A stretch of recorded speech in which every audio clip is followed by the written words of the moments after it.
So let us continue with question number 13. The most important chapter for us to go ahead. Annuity and simple compound interest. Rupees 80,000 is invested to earn a monthly interest of rupees 1200 at a rate of -% per annum simple interest. सबसे आसान तरीका हो जाता है ऐसे type के सम को solve करना। उन्होंने 80,000 रुपए इन्वेस्ट किया है, ठीक है, और उन्हें चाहिए क्या एग्जैक्टली किस परसेंटेज ऑफ रेट पर उन्होंने 80,000 रुपए इन्वेस्ट किए होंगे कि उन्हें 1200 रुपया जो है वो क्या मिले, इंटरेस्ट मिले।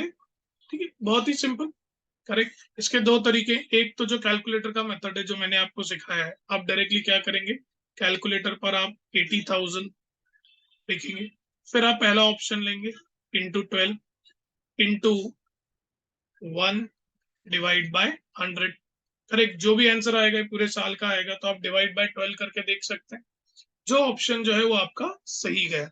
Another method is your standard method. Standard method कैसे होगा, simple interest is what, P into R into T by 100। तो सिंपल इंटरेस्ट उसने अपने को कितना दिया है, 1200 रुपया। प्रिंसिपल अमाउंट कितना दिया है, 80,000 रुपया, ठीक है। R बाय 100 इंटू टाइम जो है कितना हो जाएगा, 1/12।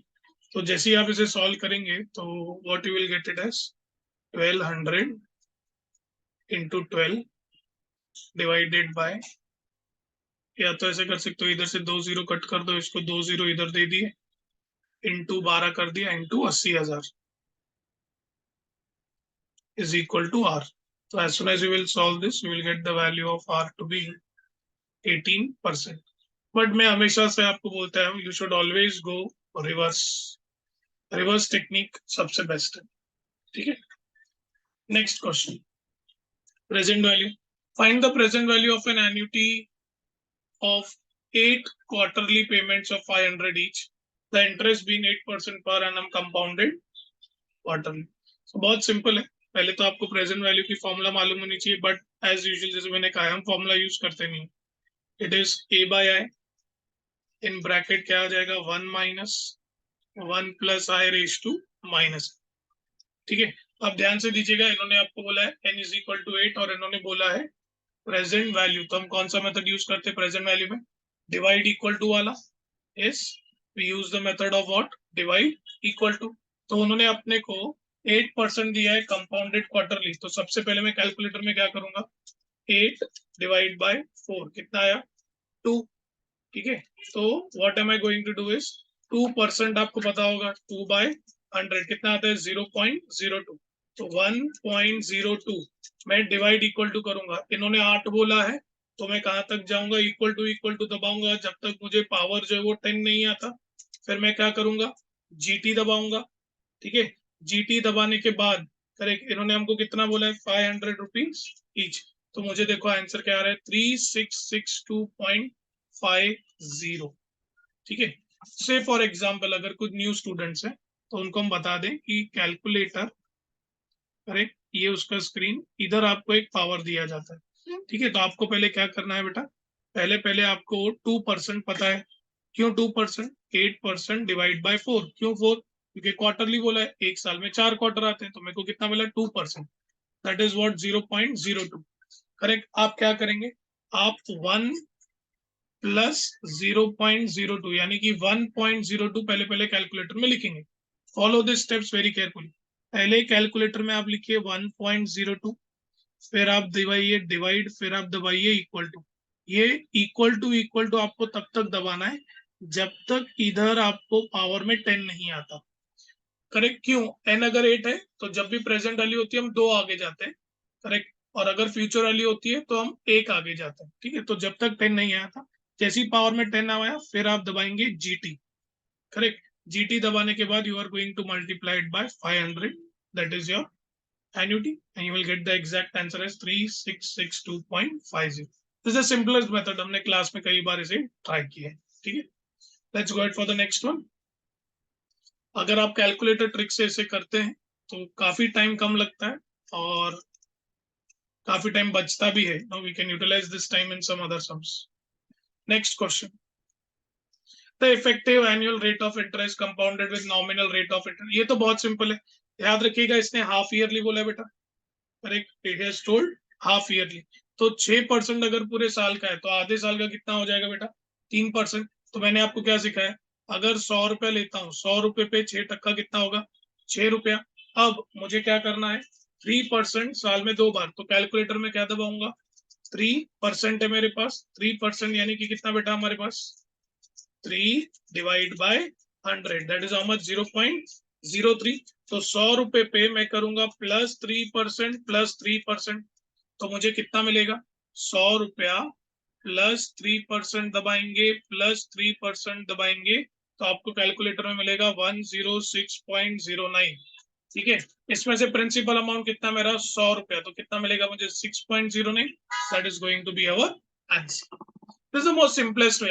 अगर मुझे क्वार्टरली दिया होता तो मैं डिवाइड बाय 4 कर देता. ठीक है. सेमी एनुअली बोला जाए या हाफ ईयरली बोला जाए तो divide by 2. Simple, most simplest method to get. हाँ, अगर आपको फॉर्मूला यूज करनी है तो यस, आपको फॉर्मूलाज का भी नॉलेज होना चाहिए. Effective rate of interest is given by 1 + I raise to n - 1. Correct. I की जगह पे आप 6/100 पुट कर देंगे. n की वैल्यू उन्होंने आपको दी है 2. Q2 साल का 6%, तो आधे साल में कितना आएगा हाफ ईयरली? 2 - 1. ठीक है. This is by the formula method. I usually don't prefer that. ठीक है. Let's go it for the next one. Some number 16. बोला है आपको trust fund has invested 27,000 in 2 schemes, say A and B, offering the compound interest 8% and 9% respectively. ठीक है. तो 27,000 को, logic सी बात है, 2 हिस्सों में बांटा गया होगा. हमें नहीं पता है कितने हिस्सों में बांटा गया है. Correct, we don't know. Correct, मुझे बस इतना पता है कि 27,000 को इन्होंने 2 स्कीम में डाला है, से scheme A and scheme B. पहली स्कीम में आपको मिला है 8%, दूसरी स्कीम में मिलता है आपको 9%. बोला if the total amount of the interest appeared for these 2 schemes is this. तो आपको टोटल रिटर्न्स जो है 4818.30 आया है. आपको बोला what was the amount invested in scheme A. Correct. तो बहुत ही सिंपल सा क्वेश्चन रहेगा. तो एक एक करके आप डायरेक्टली ऑप्शन मेथड जा सकते हैं. मैं क्या करता हूँ, मैं पहला पहला ऑप्शन लेता हूँ. Let me check for 12,000. तो मैं क्या करूंगा, अगर सोचो ए में 12,000 रुपए उन्होंने इन्वेस्ट की है. ठीक है. तो अगर आप 27,000 में से माइनस कर दें आपका 12,000, तो आपको कितना मिलता है? 15,000. जरूर बी में इन्होंने कितने इन्वेस्ट किए होंगे? 15,000. अब मैं क्या कराऊंगा, 12,000 पे मैं 8% निकालूंगा. 12,000 इंटू 8%. ठीक है. आपको एक वैल्यू दिखेगी, और उसमें से अगर आप प्रिंसिपल अमाउंट जो है वो माइनस कर दें तो आपको कितना मिल रहा है बेटा? Correct. What are you getting? I am getting this as 1996.8. Principal amount हटाने के बाद, once I am subtracting the principal amount, then I am getting this. Similarly, अब मैं क्या करूंगा, 15,000 पे 9%, 15,000 पे 9%. ठीक है. तो ये +9% माइनस कर दिया मैंने 15,000. ये भी मुझे वैल्यू मिल गई. अगर हम अभी इन दोनों वैल्यूज को जोड़ दूं, 1996.8 इक्वल्स, ये मुझे एग्जैक्ट मिल रहा है. I am getting this term to be exact as 488.10. तो लकीली मेरे को मेरा पहला ऑप्शन ही मिल गया. बहुत सिंपल है. करेक्ट. मैंने क्या किया, जो दिया है उसको ही ले लिया. 12,000, 12,000 8% 2 बार किया. करेक्ट. सिमिलरली 15,000 9% 2 बार किया. करेक्ट. दोनों का जो इंटरेस्ट मिला दोनों को ऐड कर दिया, मुझे डायरेक्टली आंसर मिल गया. Simple, easiest question I would say. 17. A sum of money invested, ध्यान रखिएगा, invested बोला है, double itself in 4 years. In how many years it will become 32 times itself at the same rate of compound interest. Same rate of compound interest. इसका तो बहुत ही simple है. Correct. इसने बोला डबल होता है कितने? 4 साल में. तो आपको याद होगा मैंने आपको बहुत ही सिंपल सी टेक्निक जो है वो बताई थी. अमाउंट डबल कितने टाइम में हो रहा है? 4 साल में हो रहा है तो मैं क्या बोलूंगा भाई, डबल होता है ये कितने टाइम में, 4 साल में। तो मैंने क्या बोला था, कितने सालों में ये 32 गुना हो जाएगा। They all agree with this. तो मैंने इसको आपको कैसे सिखाया था, can anybody tell me. Correct, हमने डायरेक्टली इसको इंडाइसेस के फॉर्म में लिखा था। मैंने इसको लिखा था भाई, ये आ जाएगा 2 raised to x। करेक्ट, ये आ जाएगा तुम्हारा 32 raised to 4। तो मैं इसको क्या कह सकता हूँ, 2 raised to x, this will B 2 raised to 5 raised to 4। तो ये कितना हो जाएगा, 2 raised to 20। The most simplest answer.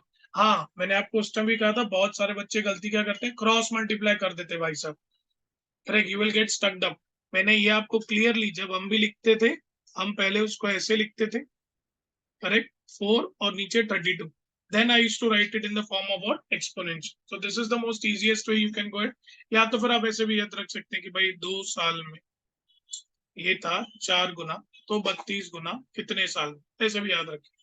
अगर आपको ये मेथड नहीं जाना है, आपको स्टैंडर्ड मेथड जाना है, तो again you can also go by the standard method. Standard method थोड़ा लेंदी होगा आपके लिए, आपको यूज करना पड़ेगा formula A is equal to P in bracket 1 plus I raise to n. Correct, तो जो भी प्रिंसिपल है उसका क्या होता है, याद है, डबल हो जाता है। P is equal to 1 plus I raise to क्या हो जाएगा, 4। तो यहाँ से आपको मिलेगा 2 is equal to 1 plus I raise to 4। ठीक है, ये हो गया फर्स्ट बिट।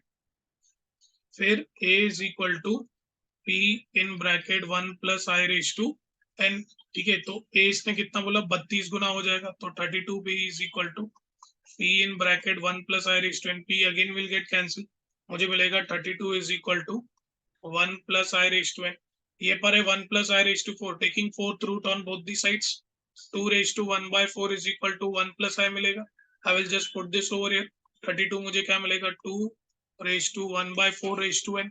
तो 32 होता है 2 raised to 5, ये आ जाएगा 2 raised to n by 4। Base अगर सेम है तो आप पावर को इक्वेट कर सकते हैं, तो आपको मिलेगा n by 4 is equal to 5। Still you get the value of n to be 20। So I have given you both the methods. मुझे हमेशा से सिंपलेस्ट मेथड ये लगता है कि करेक्ट 2 टाइम्स, उस टाइम पे आप क्या करो, x लिख दो पावर में, करेक्ट, और यहाँ पर आपको मिलेगा 4 साल, तो 32 का कितना। Simple, the most easiest one I feel. नहीं तो स्टैंडर्ड मेथड, बहुत सारे बच्चों को स्टैंडर्ड मेथड इजी लगता है। करेक्ट, इसमें हमेशा बच्चों को थोड़ा कंफ्यूजन होता है, but that is through practice you can get it. ठीक है, let's go ahead with the next one. Question number 18। इसका तो सीधा सीधा मैंने आपको कराया, wow, it's a very easy sum for us to go ahead. इन्होंने आपको दिया है difference between compound interest and simple interest for n. इसको तो by default you should go for reverse technique. मैंने ये रिवर्स टेक्निक से भी आपको सिखाया, या तो फिर आपको याद होगा the difference between compound interest and simple interest for 2 years। मैंने आपको कराया पी आई स्क्वायर, रिसेंटली हमने डिस्कस भी किया है क्लास में। ठीक है, तो आप डायरेक्टली इसे यूज कर सकते हैं। You know very well, difference इन्होंने कितना दिया है हमें बेटा, 96 दिया है। पी उसने दिया है हमें 15,000। करेक्ट, आपको क्या चाहिए, आई चाहिए, तो you will get i square. तो आपको क्या मिलेगा, i square is equal to 96 upon 15,000। You can use your calculators, let me use it. 96 divide by 15,000, ये आया मुझे 0.0064। ठीक है, तो I will be equal to 0.08, that is nothing but 8%। That is your question number 18। Reverse technique you already know, correct, हमने किया अभी। चलिए let's go ahead for sum number 19। काफी क्वेश्चंस पूछे गए हैं इस पर। ये तो आपके मॉड्यूल के सॉल्व एग्जाम्पल की तरह है। Correct, present machine is useful life 7 years cost 10,000, while another machine with a useful life of 5 years cost 8,000. First machine saves the labor expense of 1,900 annually and the second one saves labor expense of 2,200 annually। आपको पूछा गया है कि कौन सा machine आपके लिए preferable रहेगा। करेक्ट, अगर आपका कॉस्ट ऑफ बोरोइंग है 10% कंपाउंडेड पर एनम। ये क्वेश्चन हमने ऑलरेडी ऐसे टाइप के देखे। करेक्ट, जो आपका डी एक्सरसाइज था उसमें भी था ऐसे टाइप का। कैपिटल एक्सपेंडिचर और इसके जो 4 सिंकिंग फंड, ये सब जो हमारे एप्लीकेशंस थे उसमें हमने देखा है। बहुत सिंपल है। मेरे पास 2 टाइप्स हैं, मैं ले लेता हूँ टाइप 1 और टाइप 2। ठीक है, पहली मशीन 10,000 रुपए की है, दूसरी मशीन जो है वो 8,000 रुपए की है। पहली मशीन को उन्होंने 7 साल बोले और दूसरी मशीन को उन्होंने 5 साल बोले। ठीक है, उन्होंने बोला है 1900 रुपया मिलता है पहली मशीन का और 2200 रुपया मिलता है दूसरी मशीन का। तो मैं क्या करूंगा, मैं प्रेजेंट वैल्यू निकालूंगा इनकी। Once I am able to find the present value आपको याद होगा कौन सा मेथड बेटा, अपना डिवाइड इक्वल टू और जीटी वाला मेथड हम लोग ये यूज करेंगे और हम देखेंगे कि मुझे प्रेजेंट वैल्यू जो है वो क्या मिलती है। करेक्ट, तो बहुत ही सिंपल है, एन आपको दिया है बेटा। करेक्ट, अगर एन 7 है तो मैं कहां तक जाऊंगा, कैलकुलेटर में क्या आना चाहिए बेटा, 9 आना चाहिए। आपको उसने ए भी देकर रखा है, आपको उसने आई भी देकर रखा है। So you can quickly solve this by using your GT method. तो जब मैंने सॉल्व किया तो I got this value approximately as 9250 approx for this, ये उसकी प्रेजेंट वैल्यू आई थी। सिमिलरली इसकी कुछ आई थी 8339.7। ठीक है, तो आप खुद देख सकते हैं हमारे लिए प्रिफरेबल जो है वो क्या रहेगा, 83390। क्यों, अभी की इसकी वैल्यू है 9250, जो ये आगे चलकर हम लोग को 1900 के पार्ट्स में देगा। तो जो मैं ये 1900 रुपया अगले 5 साल तक मुझे मिलेगा, करेक्ट, जितना भी अपना लाइफ स्पेन है, उसका प्रेजेंट वैल्यू निकाल रहा हूं तो मुझे मिल रहा है 9250 रुपए, जबकि मैं भर कितने रहा हूं, 10,000 रुपए। तो मेरी जो वैल्यू अभी मैं पुट कर रहा हूँ उससे छोटी है। करेक्ट, 9250। करेक्ट, ये मैं 1900 करके देखूं तो वो मेरी 10,000 से वैल्यू छोटी है ना, तो ये तो मेरा लॉस हो जाएगा।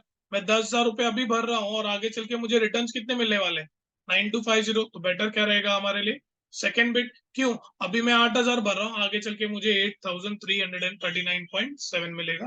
तो मेरे accordingly second machine will be more preferable. Present value में मैंने आपको अभी भी एक क्वेश्चन करा है, you can follow your equal to and GT method. 20, how much amount is required to be invested every year so as to accumulate 5 lakhs? Clearly बोला है उसने 5 लाख रुपए उसे एक्यूमुलेट करना है। और ध्यान रखना बेटा, इसने इन्वेस्टेड बोला है, मैंने क्लियरली बोला है इन्वेस्टमेंट की बात जब भी आएगी तो it is what, future value. वो भी at the end of 12 years, n भी दिया है। अब future value, correct, you should remember A by I 1 plus I raise to n minus 1। याद रखना, इसमें हम डिवाइड इक्वल टू नहीं जाते, इसमें हम इनटू इक्वल टू वाला मेथड जो है वो जाते हैं। करेक्ट, तो कैसे सॉल्व करते हैं हम लोग, बहुत ही सिंपल। इसने बेटा आपको 10% दिया है, तो you know very well 10 by 100 is 0.1। तो मैं क्या करूंगा, मैं 1.1 इंटू इक्वल टू दबाते जाऊंगा जब तक आपको आपके कैलकुलेटर में यहाँ पर 13 नहीं मिलता। ठीक है, जैसे ही आप करेंगे तो मैं आपके साथ साथ करता हूँ, 1.1 इंटू इक्वल टू मैं दबाते गया जब तक 13 नहीं मिलता। 13 पे मुझे मिला है 3.13842 करके कुछ, उसमें मैं करूंगा -1। करेक्ट, उसमें -1 करूंगा, फिर मैं डिवाइड करूंगा 0.1 से, तो मुझे ये कुछ आ रहा है 21.38428। ये मुझे कैलकुलेट करके मिल गया ये वाला पूरा हिस्सा। ठीक है, और फ्यूचर वैल्यू उसने कितनी दी है मुझे, 5 लाख रुपए दी है। यस और नो, करेक्ट। तो हम क्या करेंगे, इस वैल्यू को 5 लाख से डिवाइड कर दीजिए। करे क्या, लेके जाइए। तो ये जो वैल्यू मैंने नोट कर ली है, so I am getting this as divided by 21.38428। Approximately मुझे जो आंसर मिल रहा है वो मिल रहा है 2338.1.66। Correct, I divided this by 5 lakh को मैंने डिवाइड कर दिया इस वैल्यू से, तो I am getting the answer as A. Correct, तो याद क्या रखना है आपको, जब भी फ्यूचर वैल्यू रहेगा तो कौन सा मेथड आपको अडॉप्ट करना है, इनटू इक्वल टू वाला। और जब भी प्रेजेंट वैल्यू रहेगा कौन सा मेथड अडॉप्ट करना है, divide equal to GT. GT दबाना भूलिएगा मत। ठीक है, so that's your question number 20। Let's go for 21, 22, 23। Raju invested, again it's a question on investment, yearly in starting from today. भाई साहब, स्टार्टिंग फ्रॉम टुडे, तो जो भी हमारा आंसर आता है उसको हम किससे मल्टीप्लाई कर देते हैं, 1 प्लस आई से मल्टीप्लाई करते हैं। यानी कि मैं जो फॉर्मूला अप्लाई करूंगा, करेक्ट, वो वही फॉर्मूला अप्लाई करूंगा फ्यूचर वैल्यू की। कौन से वाला मेथड बेटा, इनटू इक्वल टू वाला।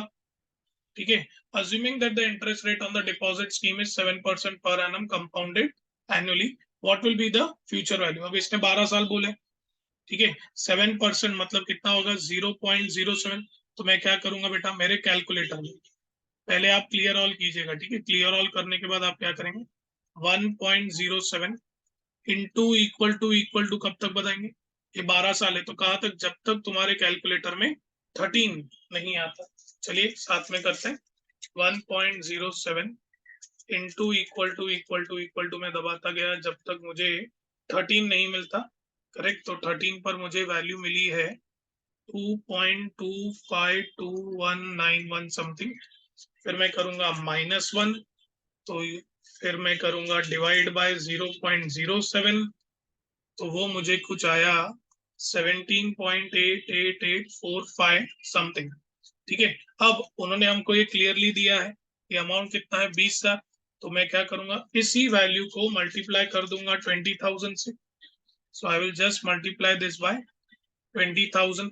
तो मुझे वैल्यू जो है वो क्या मिल रही है 357769.0254।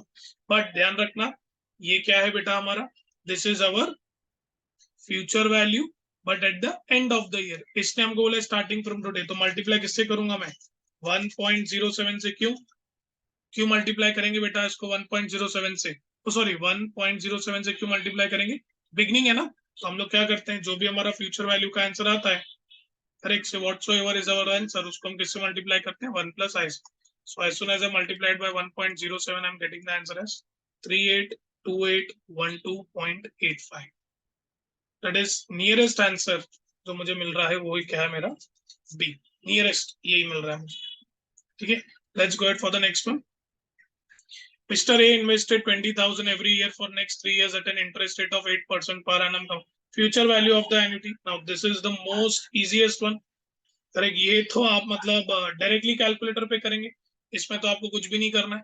ठीक है, चलिए इसने अपने को कितना दिया है 8%, तो 1.08 इक्वल टू कब तक दबाओगे, जब तक तुम्हें कैलकुलेटर में 4 नहीं मिलता। फिर क्या करोगे, जो वैल्यू मिलेगी -1, फिर क्या करोगे डिवाइड बाय 0.08, फिर किससे मल्टीप्लाई करोगे 20,000 से। चलिए देखते हैं क्या होता है 1.08 इक्वल टू में दबाते गया जब तक 4 आता है, फिर मैंने किया -1 डिवाइड किया 0.08 से, मल्टीप्लाई किया मैंने 20,000 से, मुझे आंसर मिला है 64928। बेटा एग्जैक्ट आंसर मिला, that is C. So calculator tricks helps you out no, आप बहुत ही अच्छे से और स्पीडी कंप्लीट कर सकते हैं। Let's go for question number 23।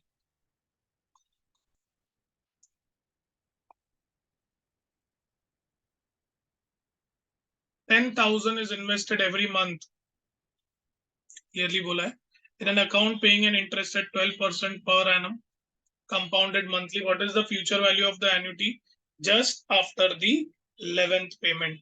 बेटा अगेन ये मैं अभी आपको दोबारा से नहीं कराऊंगा, स्ट्रिक्टली आप जाएंगे future value, will method follow will be into equal to and जो भी हमें दिया है उससे आप एक ज्यादा जाएंगे, -1 करेंगे, डिवाइड करेंगे जो भी आपका रेट ऑफ इंटरेस्ट इसने कितना दिया है 12%, तो will divided by 0.12 multiply by the value, multiply क्या है हमारी इधर वैल्यू 10,000, आपको एग्जैक्ट आंसर जो है वो यहाँ पर मिल जाएगा। So again you go by the trick. ठीक है, 22। Now 22 is a theoretical question, ये हमने ऑलरेडी सीखा है क्लास में। What is sinking fund factor is reciprocal of, is reciprocal of future value interest factor of an annuity. So काफी सवाल पूछे गए हैं आपको आपके चैप्टर 4 से, इसलिए मैंने आपको ये 1 से 2 बार रिवाइज करवाया था for obvious reasons. 25th question number 25। 10 years ago the earnings per share of ABC Limited was 5 and the earnings per share for the year is 20। compute what rate EPS of the company grow annually। ये actually इन्होंने आपको confuse करने के लिए words वगैरह APS वगैरह use किए, बहुत सिंपल है। करेक्ट, आपको याद होगा हमने रिलेशनशिप पढ़ा है ऑलरेडी, करेक्ट, प्रेजेंट वैल्यू और फ्यूचर वैल्यू के रिलेशन में। तो यहाँ पर इन्होंने आपको बोले 10 साल पहले इसका ये प्राइस था, ठीक है, और 10 साल बाद उसका क्या प्राइस है। तो बहुत ही simple, I will use the formula A equal to P into 1 plus I raise to n. ये है 22, उस टाइम में प्राइस था 5, ये हो गया 1 plus I raise to N. तो 22 डिवाइड बाय 5 करेंगे तो मिलेगा 4.4 is equal to 1 plus I. इतना बोला है 10 साल। Correct, so you can easily go by the reverse method. आप आई की वैल्यू पुट कीजिए, आपको आंसर मिलेगा। एंड अकॉर्डिंग टू मी तुम्हें तो पहला पहला आंसर ही मिल जाएगा, that will be 15.97%। So this completes your major chapter, chapter 4, जिसके लिए काफी स्टूडेंट्स ने रिक्वेस्ट किया था। मैंने बहुत ही ब्रीफली और थोड़ा मैं फास्ट गया हूँ, करेक्ट, क्योंकि हमने ऑलरेडी बहुत बार चीजें कर चुकी हैं ना, तो इतना टाइम इन्वेस्ट करना मुझे लगा कि सेंस नहीं बनता। चलिए 26 पर आगे बढ़ते हैं। Okay, so your favourite chapter,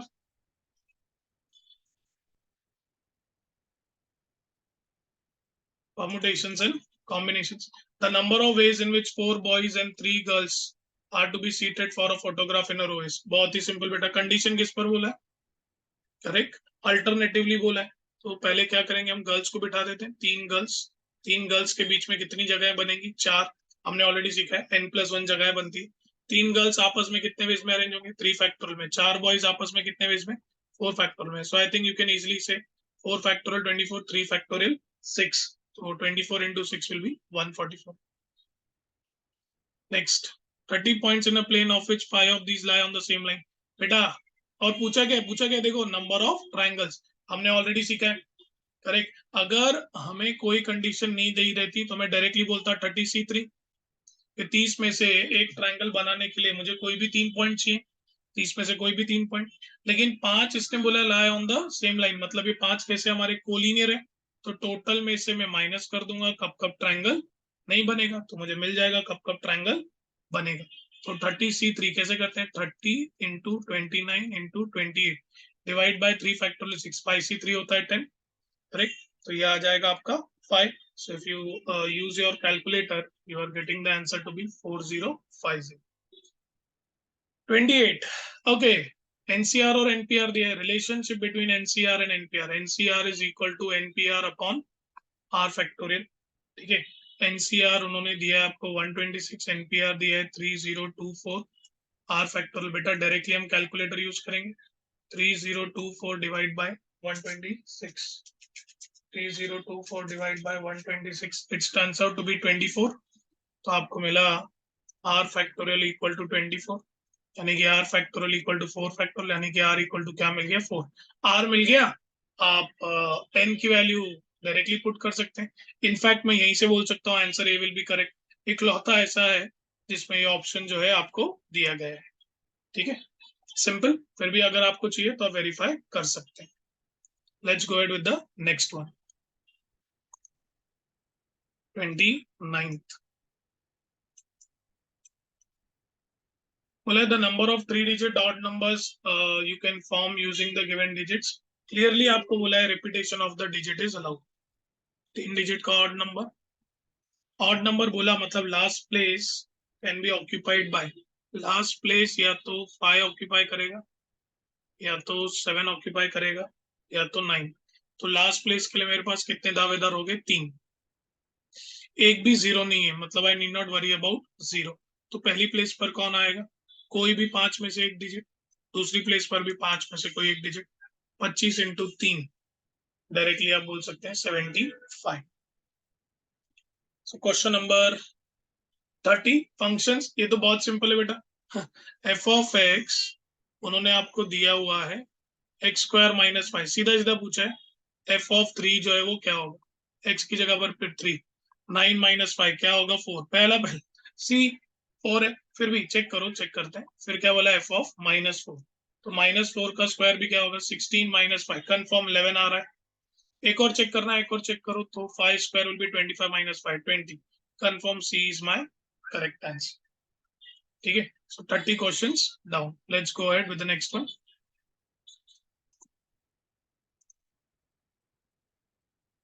31, fifth term and 8th term of the GP is given to you. आपको पूछा है कि 10th टर्म जो है वो क्या होगा, correct. Now this is again, अच्छा उसके पहले 32 देखो। 32 तो अपना थ्योरेटिकल रिजल्ट है, ये हमने एडिशनल क्वेश्चन बैंक में भी सीखा है, करेक्ट। अगर pth टर्म q है, qth टर्म p है, तो p प्लस q टर्म क्या होता है? 0। करेक्ट, ये हमने ऑलरेडी एडिशनल क्वेश्चन बैंक में सीखा है। ये अगेन सिंपल है। फिफ्थ टर्म इन्होंने हमको दिया है 27, मतलब ए आर रेज टू 4 इन्होंने दिया है 27। फिर एट्थ टर्म इन्होंने दिया है आपको 729, मतलब ए आर रेज टू 7 कितना दिया है? 729। आप डायरेक्टली डिवाइड कर सकते हैं। A R raise to 7 upon AR raised to 4 will be 729 upon 27.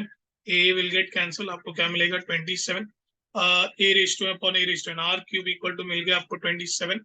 तो R की वैल्यू क्या मिल जाएगी? 3। R की वैल्यू पता है, A आप इजीली निकाल सकते हैं। और एक आई कैन सब्सटीट्यूट, बट इसने क्या बोला है? T10 बोला है। T10 मतलब AR raised to 9। मुझे AR raised to 7 ऑलरेडी पता है, तो मैं लॉज ऑफ इंडाइसिस यूज किया। AR raised to 7 into R square, तो ये मुझे पता है 729 into 3 square, 729 into 9, 6561, that is D। ठीक है, let's go for 33। Question number 33 बोला है 4 ज्योमेट्रिक मीन्स बिटवीन 4 and 972। ये तो पक्का आपको रिवर्स ही जाना चाहिए, you should go for reverse technique. Correct, आपको बोला है 4 1 2 3 4 और 972। आप पहला वाला ऑप्शन लीजिए, यहाँ पर पुट कर दीजिए। अभी 30/12 से फॉर एग्जाम्पल, इधर मैंने 12 डाला, इधर 30 डाला, इधर 100 डाला, इधर 324 डाला, तो ये 12/4 क्या आ रहा है? 3। लेकिन 30/12 नहीं आ रहा है, पहला ऑप्शन गलत। करेक्ट। दूसरा 24/12 180 108 बाय दिस, तो ये भी यही कॉमन रेशियो है, ये भी common. D will be the correct answer. देखिए 36/12 3108 बरोबर आ रहा है। सो अकॉर्डिंग टू मी, अगर आप रिवर्स जाएंगे, डायरेक्टली डिवाइड करके देखिएगा, अगर वो जीपी में है तो आपको इजिली ज्योमेट्रिक मीन तो मिल ही जाएंगे। 34 it's oral question. 34 is an oral question. 1 2 3 4 5 6, ठीक है। Number of subsets is given by 2 raised to n, that is 2 raised to 6 is what? 64। 35 again an oral question. नहीं नहीं नहीं नहीं, प्रॉपर सबसेट का formula तो हमें पता है 2 raised to n minus 1, but बेटा इसने ए इंटरसेक्शन बी बोला, तो कॉमन ढूंढते हैं। ए इंटरसेक्शन बी क्या मिल रहा है? एक तो देखो 2 मिल गया, फिर 4 भी है, 7 भी है, ओके 9 भी है, तो 4 मिले, तो ये कितना होगा? 2 raised to 4 minus 1, 16 minus 1, that is 15। Set theory वगैरह पे बहुत ही इजी सवाल पूछे हैं, ऑल्सो ऑन पीएनसी। ठीक है, so let's go ahead with the next one. 35 completed.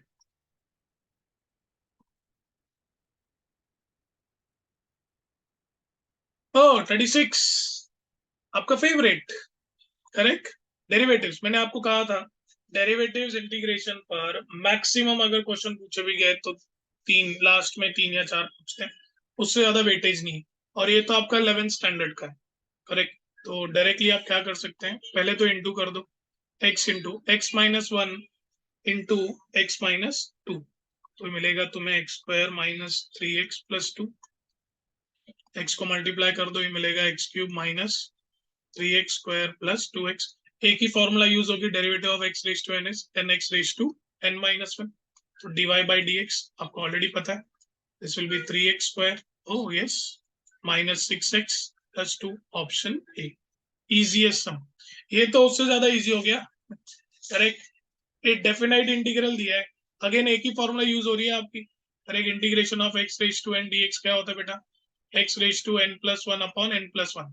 Correct, तो ये डेफिनाइट है, तो मैं ना 3 को बाहर ले लूंगा, एक्स स्क्वायर का क्या आएगा? एक्स क्यूब बाई 3, फिर 2 इसका क्या आ जाएगा? एक्स स्क्वायर बाई 2, फिर k वैसे ही रहेगा, इधर क्या आ जाएगा? x, बरोबर। करेक्ट, इक्वल टू उसने दिया हुआ है अपने को 0, और इसने 0 to 1 दिया है, नीड नॉट वरी। हम लोग पहले इसको इनडेफिनाइट की तरह ही सॉल्व करते हैं। ये मिलेगा तुम्हें x cube plus x square plus के एक्स, कहां से कहां तक? 0 से 1 तक 0। सिर्फ अपर लिमिट ही पुट करूंगा मैं, लोअर लिमिट पुट करके फायदा नहीं है, 0 हो जाएगा। 1 क्यूब 1 स्क्वायर के into 1 K equal to 0, 2 plus K equal to 0, बेटा डायरेक्ट मिल गया, K is equal to -2। This is the sum which we have already done in the class, so even this is done। Let's go for the last few। 38, 39, 40. 38 देखिए।